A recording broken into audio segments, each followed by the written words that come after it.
ಕೊಲೆ ಕೇಸ್ನಲ್ಲಿ ನಟ ದರ್ಶನ್ಗೆ ಅಸಲಿ ಸಂಕಷ್ಟ ಶುರುವಾಯ್ತಾ ಅನ್ನುವಂತಹ ಪ್ರಶ್ನೆ. ಕಾರಣ ನಟ ಸರ್ಕಾರ ಶಾಕ್ ಕೊಟ್ಟಿದೆ. ಸುಪ್ರೀಂ ಕೋರ್ಟ್ಗೆ ಮೇಲ್ಮನವಿ ಸಲ್ಲಿಸಲಿಕ್ಕೆ ತನಿಖಾಧಿಕಾರಿಗಳು ಮುಂದಾಗಿದ್ರಲ್ಲ, ಅದಕ್ಕೆ ಗೃಹ ಇಲಾಖೆ ಗ್ರೀನ್ ಸಿಗ್ನಲ್ ಕೊಟ್ಟಿದೆ.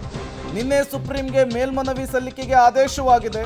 ಪೊಲೀಸರು ಮೇಲ್ಮನವಿ ಸಲ್ಲಿಸುವ ಕೆಲಸ ಮಾಡ್ತಾರೆ ಅಂತ ಹೇಳಿ ಗೃಹ ಸಚಿವ ಪರಮೇಶ್ವರ್ ಅವರು ಕೊಲೆ ಕೇಸ್ನಲ್ಲಿ ನಟ ದರ್ಶನ್ ವಿಚಾರಕ್ಕೆ ಸುಪ್ರೀಂ ಕೋರ್ಟ್ ಮೇಲ್ಮನವಿ ಸಲ್ಲಿಸಲಿಕ್ಕೆ ಗ್ರೀನ್ ಸಿಗ್ನಲ್ ಕೊಟ್ಟ ಬಳಿಕ ಮಾತನಾಡಿದ್ದಾರೆ.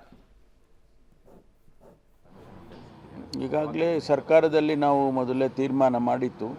ಅದಕ್ಕೆ ನಿನ್ನೆ ದಿವಸ ಆದೇಶವನ್ನು ಕೊಟ್ಟಿದ್ದಾರೆ, ಆದೇಶ ಹೊರಡಿಸಿದ್ದೇವೆ. ಅಪೀಲ್ ಹೋಗ್ತಾರೆ, SLP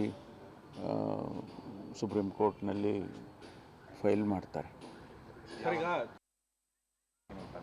ಈಗಾಗಲೇ ರೆಗ್ಯುಲರ್ ಅನ್ನ ಜಾಮೀನು ಪಡ್ಕೊಂಡು ಡಿ ಗ್ಯಾಂಗ್ನ ಸದಸ್ಯರು ಹೊರ ಬಂದಿದ್ದಾರೆ. ಈ ಸಂದರ್ಭದಲ್ಲಿಯೇ ಅವರ ಜಾಮೀನನ್ನು ರದ್ದು ಮಾಡಬೇಕು ಅಂತ ಹೇಳಿ ಪೊಲೀಸರು ಮೇಲ್ಮನವಿ ಸಲ್ಲಿಸಲಿಕ್ಕೆ ಸಿದ್ಧತೆಯಾಗಿದ್ದು, ಅದಕ್ಕೆ ಗೃಹ ಇಲಾಖೆ ಸಮ್ಮತಿಯನ್ನು ಕೂಡ ಸೂಚಿಸಿದೆ.